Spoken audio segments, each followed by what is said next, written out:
오늘도 최초 상승에 대한 공부를 계속해 보겠습니다. 주식시장은 윤 대통령 사태로 인해 완전 폭락장을 맞이했습니다. 일부 정치 테마주를 제외하고는 거의 모든 섹터에서 줄줄이 하락한 모습입니다. 한 나라의 최고 지도자가 가진 영향력이 얼마나 큰지를 보여주는 이번 사건을 보면서 많은 생각을 하게 됩니다.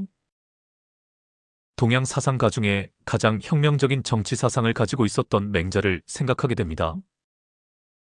맹자는 군주의 절대 권력을 경계하며 군주의 정당성이 무너지면 역성혁명을 통해 새로운 군주를 선택해야 한다고 주장을 했습니다. 또한 그는 무력이나 권모술수로 통치하는 지도자를 경계해야 하며 인의에 기반한 덕치주의, 민본주의, 민생안정을 정치의 이상으로 제시를 했습니다. 그의 사상은 현대 민주주의 제도의 정치 이상과도 너무나도 일치합니다. 2000년 전에 이미 그는 한 국가를 통치하는 지도자의 자질에 대해 핵심을 꿰뚫어보고 있었던 것입니다. 안타까운 것은 이러한 이상적인 정치가 현실에서는 구현되지 않고 있다는 것입니다. 왜 우리나라의 정치 지도자들은 맹자가 이상적으로 제시하는 덕치를 구현하지 못하는 것일까요? 그나마 우리나라 근현대사를 통틀어 가장 덕치에 가까웠던 인물이 고 노무현 대통령이 아닐까 싶습니다. 하지만 노무현 대통령도 자신의 이상을 실현하지는 못했습니다. 그 원인은 기득권층 개새끼들 때문이었습니다. 다 찢어 죽여야 할 새끼들입니다. 마음 같아서는 시민혁명을 통해 인간 기생충 새끼들을 다 쓸어버리고 싶은 심정입니다. 제가 1:1 코칭을 하고 있는 분과 어제 대화를 하면서 이 문제에 대해 의견을 나누었습니다. 그 대화 속에서 저는 차기 대권은 유시민 작가가 맡으면 좋을 것 같다는 이야기를 했습니다. 이것은 어디까지나 제 사견입니다.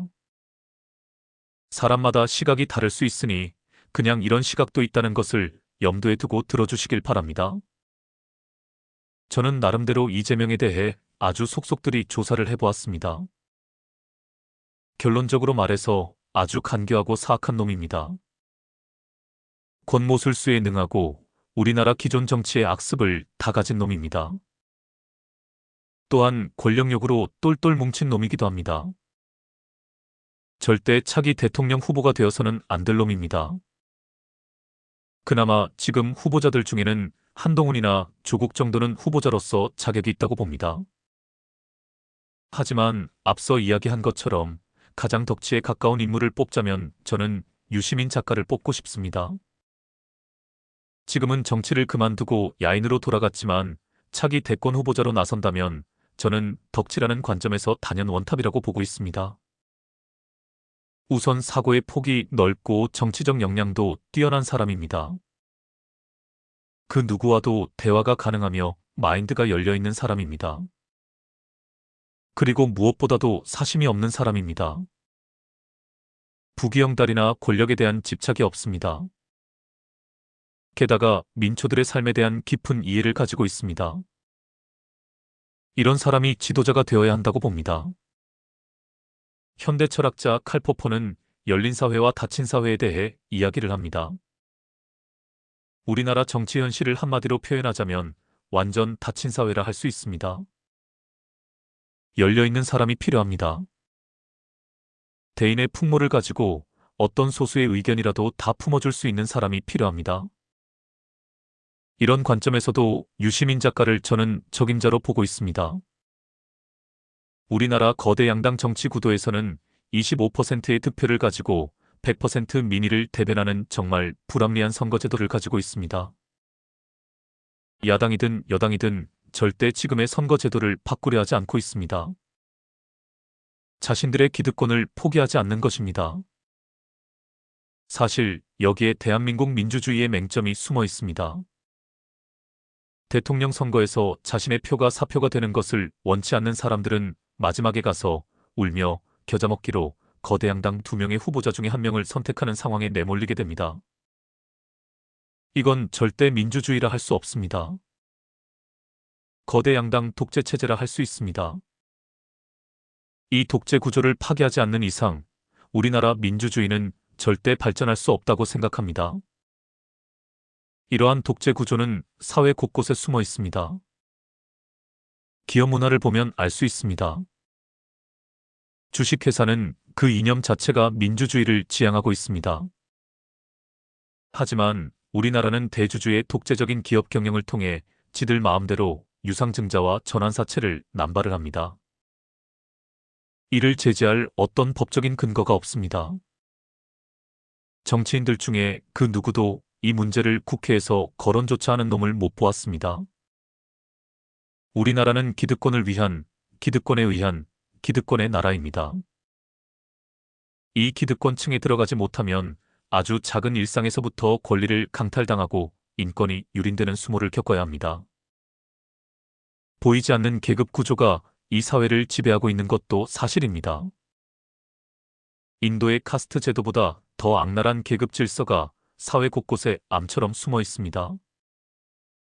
도대체 왜 우리 한국 사회가 이렇게 되었는지 저는 의문을 갖게 되었고 집요하게 그 원인을 찾아내기 위해 공부를 하게 되었습니다. 문제는 역사에 있습니다. 식민지 시대의 지배 질서가 하나도 청산이 되지 않고 그대로 답습이 된 것입니다. 겉껍질은 바뀌었습니다만 본질은 그대로입니다.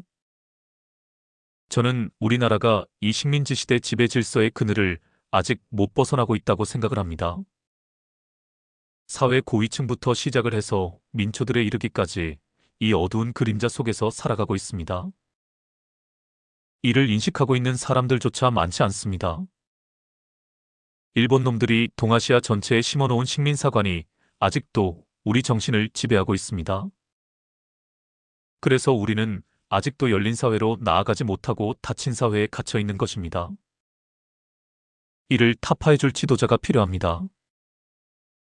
그런 차원에서 지금 제 눈에 보이는 정치인 중에는 유시민 작가가 유일한 대안으로 보입니다.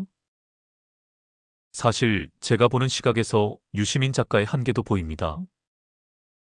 본인이 인식을 못하겠지만 유시민 작가 역시 큰 틀에서 이 그림자 속에 갇혀있는 부분이 없지 않아 있습니다. 그가 이 그림자를 얼마만큼 깨고 나올지는 모르겠으나 고대사부터 왜곡된 역사를 제대로 공부하지 않으면 이 그림자의 실체를 깨닫지 못할 것입니다. 그러나 앞서 이야기한 것처럼 유일한 대안이 있다면 저는 유시민 작가를 꼽고 싶습니다. 서설이 너무 길어졌네요. 정치 이야기를 하자면 밤을 새워하고 싶은 이야기가 많지만 오늘은 여기서 줄이겠습니다. 주식시장으로 가보겠습니다. 한 가지만 더 말씀드리고 차트 공부를 해보겠습니다. 윤 대통령이 왜 이처럼 시대착오적인 행각을 벌였는지 알게 되었습니다. 이번 비상계엄 사태에서 국회에 동원된 병력은 95명이었습니다. 반면 선관위에 난입하여 지난 총선의 선거 자료를 확보하기 위해 동원된 병력은 200명이 넘습니다. 이번 비상계엄은 지난 총선에 있었던 부정선거에 대한 증거 확보가 목적이었습니다. 일종의 성동격서의 전략으로 윤 대통령은 시선을 국회 쪽으로 끌어놓고 선관위에서 압수수색을 단행한 것입니다. 여러분은 잘 모르시겠지만 이승만 시절부터 우리나라는 대선이든 총선이든 부정선거가 단 한 번도 없었던 적이 없었습니다. 매 선거 때마다 부정선거 의혹이 있었고 부정개표 의혹이 있었습니다. 그리고 정황을 보면 매번 부정선거와 부정개표가 있었던 것이 확실합니다. 지난 총선에서 참패한 지금 여당 입장에서는 여소야대 전국을 돌파하는 유일한 방법이 부정선거를 밝혀내는 것이라고 윤 대통령이 판단을 한 것입니다. 제가 보는 시각에서 윤 대통령은 이재명같이 사악한 사람은 아닙니다. 아내를 잘못 둔 결함이 있을 뿐이지 나름대로 대의를 가진 사람입니다. 하지만 이번 계엄 선포는 도저히 용서가 되지 않는 사건이었습니다. 다른 방식으로 부정선거에 대해 수사를 하고 진실을 밝혔어야 했습니다. 우리나라는 전 세계에서 가장 강력한 검찰 권력이 있는 나라입니다. 기소권과 수사권을 모두 가지고 있으며 그 어떤 막강한 권력을 가진 사람이라도 수사할 수 있는 법적 권한을 가진 나라입니다. 비상계엄이라는 극단의 선택을 해서 부정선거를 파헤치려고 한 것은 너무 무리수였다는 생각이 듭니다. 탄핵안이 국회에서 통과가 될지는 모르지만 탄핵까지는 가지 않았으면 하는 바람이 있습니다. 앞서 이야기한 것처럼 바보같이 탄핵의 명분을 주었지만 윤 대통령이 그렇게 나쁜 사람이라고 생각하지는 않습니다. 나름대로 자구책을 강구하는 과정에서 무리수를 둔 것입니다. 이런 차원에서 생각해 보더라도 저는 유시민을 차기 대권 후보로 강력 추천하는 바입니다. 비록 더 이상 정치에 뜻이 없다는 본인의 의사를 밝혔지만 사람의 마음은 모르는 것입니다. 혹은 하늘이 점지해준 새로운 인물이 등장을 할지 모르겠습니다. 지금 상황에서 제 시각에서는 유시민 작가가 적임자라고 생각을 합니다. 그저 제 생각일 뿐입니다. 차트로 가보겠습니다. 일성건설입니다. 최근 부분은 잘라냈습니다. 정치 테마에 엮여 요즘 큰 시세가 나오고 있는 종목입니다. 주포의 핸들링이라는 관점에서 차트를 분석을 해보겠습니다. 최근 상황에 주목해 보시길 바랍니다. 그 전에 파동을 분석해 보겠습니다. 하락 1파입니다. 하락 2파입니다. 하락 3파입니다. 하락 3파가 끝나고 상승 1파가 시작이 되었습니다. 최초 상승이 시작이 된 것을 알 수 있습니다. 치고 가는 각도는 무서울 정도입니다. 여기서 직감을 해야 합니다. 우량주라면 이 종목에 무언가 호재가 있구나, 아니면 세력주라면 세력이 본격적인 핸들링을 시작을 했구나 라고 느낄 줄 알아야 합니다. 이 종목은 시총이 작은 종목입니다. 우리나라 주식 중에 중소형주들은 다 세력주라고 보시면 됩니다. 그런 차원에서 세력의 핸들링이 시작이 되었다고 볼 수 있습니다. 여기서부터 세력이 어떻게 핸들링을 하는지 유심히 관찰을 해보아야 합니다. 지금 5일선을 타고 가며 21선에 안착을 했습니다. 21선에 어떤 식으로 안착을 하는가가 중요하다고 했습니다. 지금 비교적 확실한 양봉 몸통이 안착된 상태입니다. 이런 추세라면 쭉쭉 치고 가는 스파이더 패턴이 나올 확률이 높습니다. 그래서 여기서 타점을 잡았다고 가정을 하겠습니다. 다음 상황을 보겠습니다.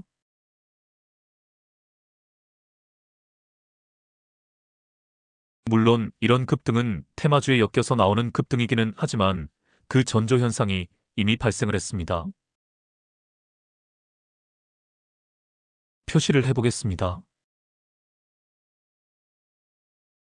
이 부분입니다. 앞서 보여드린 부분입니다. 제가 아주 중요한 단서 하나를 드린 것입니다. 바닥권에서 치고 올라올 때 어떤 모습으로 치고 올라오느냐가 중요합니다. 힘있게 치고 올라올수록 스파이더 패턴이 될 확률이 높습니다. 중간중간 섞여있는 음봉에 대해서는 지난 시간에 설명을 드렸습니다. 매물 소화 음봉입니다. 그리고 급등한 부분에 대해 설명을 드리겠습니다. 우리나라 주식시장은 테마와 이슈로 움직이는 시장입니다. 이런 급등은 테마에 엮였을 경우 발생을 합니다. 하지만 이러한 이슈나 테마가 반짝하는 경우일 수도 있습니다. 그러므로 테마주 매매를 할 때는 항시 주의를 해야 합니다. 이런 테마가 지속될 테마인지 반짝하고 말 것인지를 잘 파악을 해야 합니다. 다음 상황을 보겠습니다.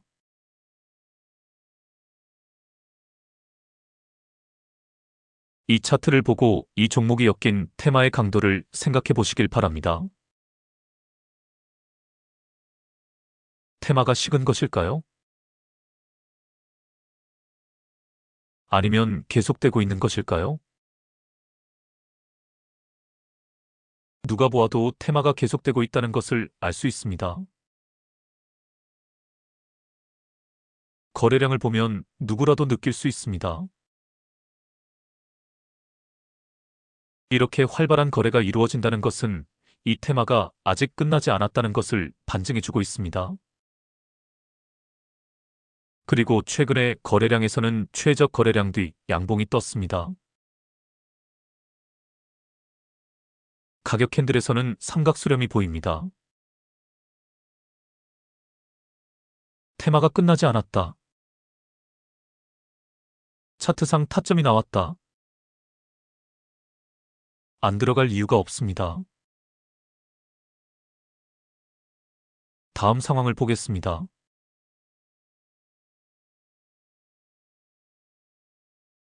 오늘까지의 상황입니다. 어제까지의 상황입니다. 어제 영상을 만들다가 잠이 들어 오늘 다시 이어서 만들고 있습니다. 그러니까 여기까지는 어제까지의 상황입니다. 점상 이후 추가 상승을 한 상태입니다. 테마주 매매의 꿀팁을 하나 드리겠습니다. 시장에서 어떤 테마가 형성이 되어 급등한 종목들이 나왔다면 그 테마와 관련된 섹터의 종목들을 관심 종목에 등록을 해놓습니다. 그래놓고 그날부터 매일매일 그 섹터의 종목들을 관찰을 합니다. 또한 그와 연관된 뉴스들을 매일매일 체크를 해봅니다. 딱 일주일만 관찰을 해보면 그 테마의 강도를 알 수 있습니다. 그 테마나 이슈가 강할 경우 관련 종목들이 순환매로 돌아가며 급등을 보입니다. 먼저 급등한 종목이 조정을 보이더라도 그 섹터의 다른 관련주들이 갑자기 불쑥 하나씩 튀어오르기 시작을 합니다. 그러면 그 테마의 강도가 강한 것입니다. 또한 주포의 핸들링이라는 관점에서도 관찰을 해보아야 합니다. 보시다시피 이 종목도 급등 이후 주포가 계속해서 핸들링을 하고 있었다는 것이 느껴집니다. 그러다가 그 이슈가 시장에서 부각이 되면 조정 후에 다시 급등을 합니다. 정치 테마주의 경우 이재명 구속이라는 이슈가 터질 때부터 이미 이 테마가 형성되기 시작을 했습니다. 게다가 김건희 특검이라는 이슈가 핫 이슈가 되면서 이 테마에 불을 지폈습니다. 정치적으로 시끄러운 이슈가 있어야 정치 테마주들이 급부상을 합니다. 그러다가 초유의 사태가 발생을 하면서 이런 정치 테마주들의 기름을 부은 것입니다. 올 초에 초전도체 테마가 시장을 시끄럽게 한 적이 있습니다. 상온에서 초전도 현상을 보이는 물질을 세계 최초로 우리나라 과학자들이 발견을 했다고 언론에서 시끄럽게 떠들어댔습니다.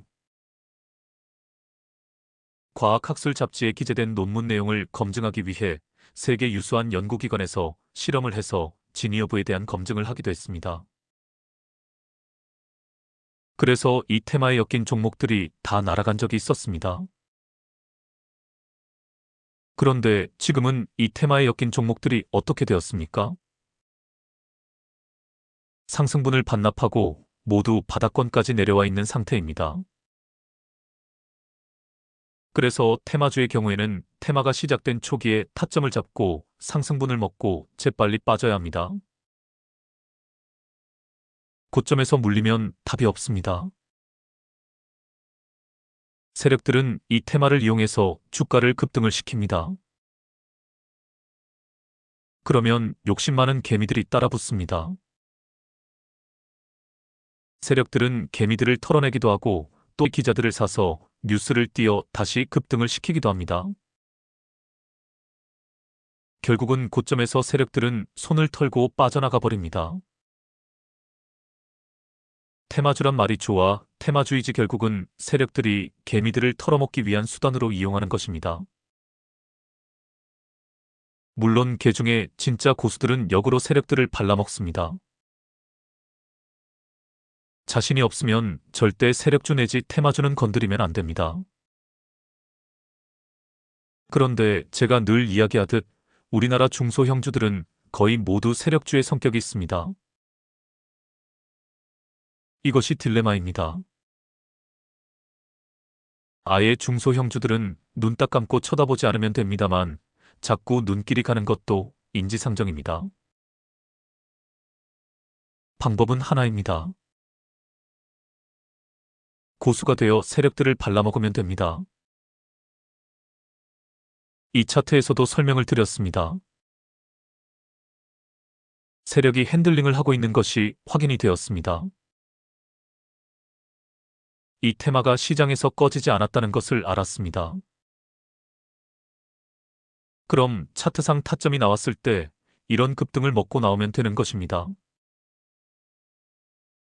저는 개인적으로 정치 테마주들을 제일 싫어합니다. 그 종목이 아무리 우수한 기업이라 하더라도 쳐다보지를 않습니다.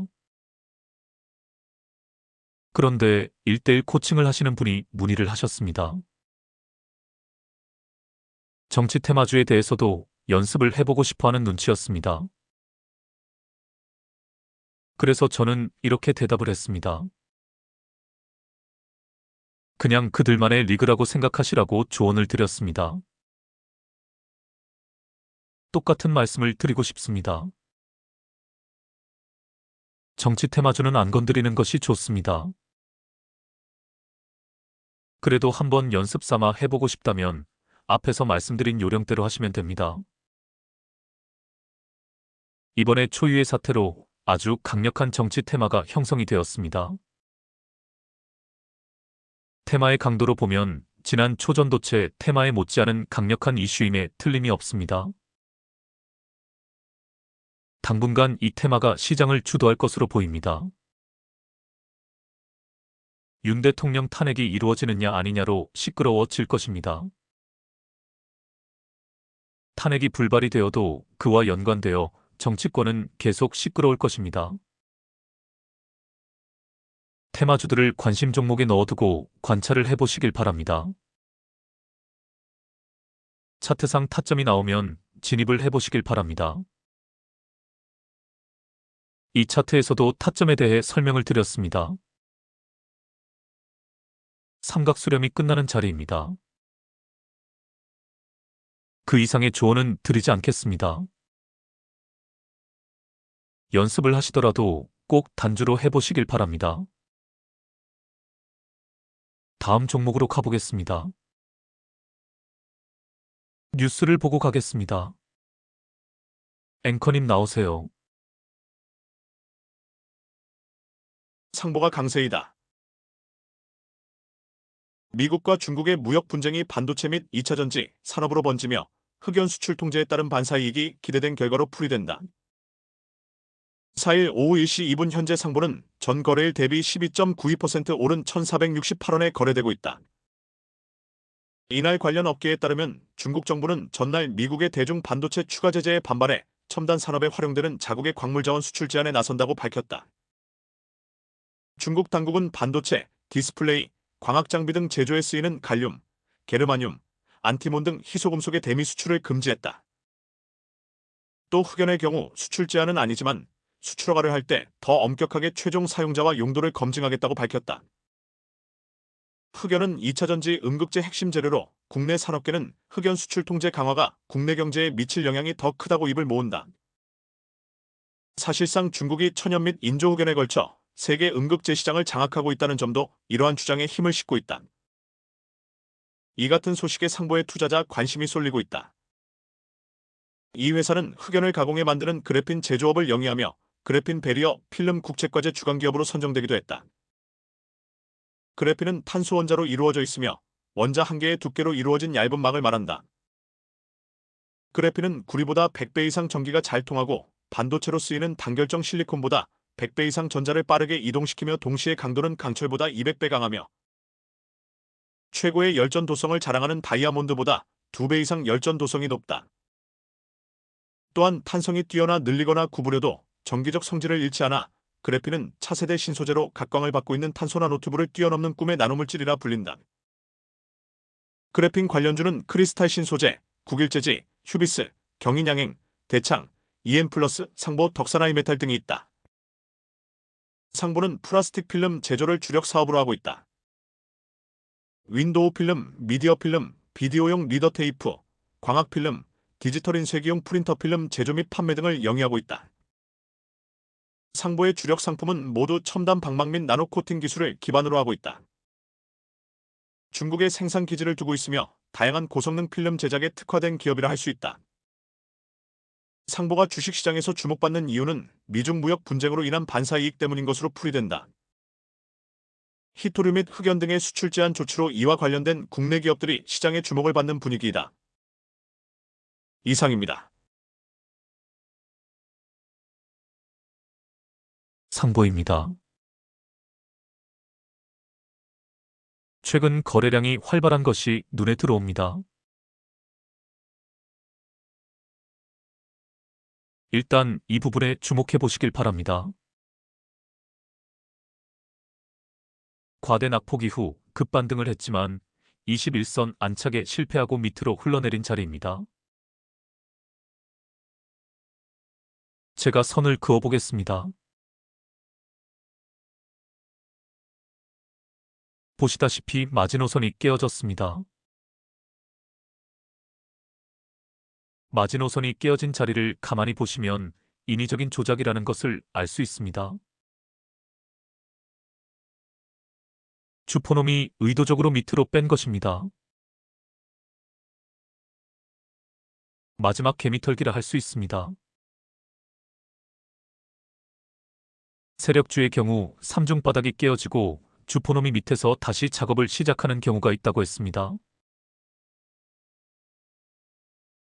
그 대표적인 사례라 할 수 있습니다.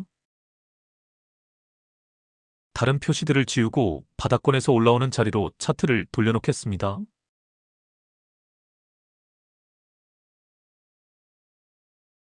과연 이 자리에서 매수 타점을 잡아낼 수 있는 사람이 있을까요?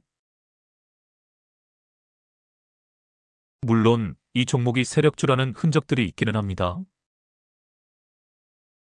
제가 표시를 해보겠습니다. 매집봉들입니다. 하지만 이 새끼가 어디서부터 작업을 시작할지는 아무도 모릅니다. 보통 거래량이 터지며 장대 양봉이 등장을 해야 확실하게 핸들링을 시작한 것을 알 수 있습니다. 그런데 저는 여기서부터 이 새끼가 본격적으로 핸들링을 시작한다는 것을 눈치를 챘습니다. 그래서 관찰을 시작을 합니다. 아직 캔들이 5일선을 타지도 못했기에 더 기다립니다. 다음 상황을 보겠습니다.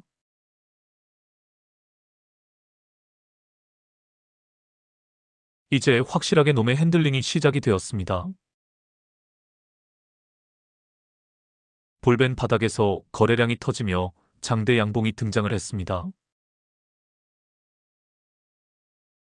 캔들이 5일선을 탔으며 단기 추세도 돌린 것이 보입니다. 여기서 용기 있게 바로 들어가면 됩니다.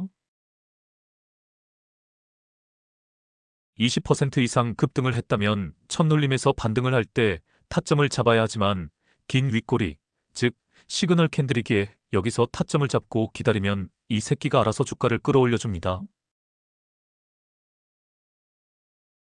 다음 상황을 보겠습니다.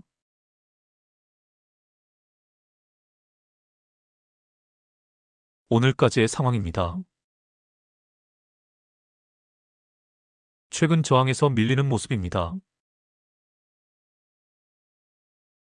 하지만 오늘 형성된 캔들이 비록 음봉이지만 아랫꼬리에서 말려 올라간 것이 보입니다. 최근 기준선에서 지지라인이 형성된 것이 보입니다. 지지 후 반등이라는 공식으로 한번 튈 것이 예상되어집니다. 위에 매물대도 텅텅 비어 있습니다. 제가 늘 강조하지만 올라갈 수밖에 없는 자리, 즉 먹을 자리가 나온 종목이 튈 준비가 되어 있을 때 타점을 잡아내야 합니다.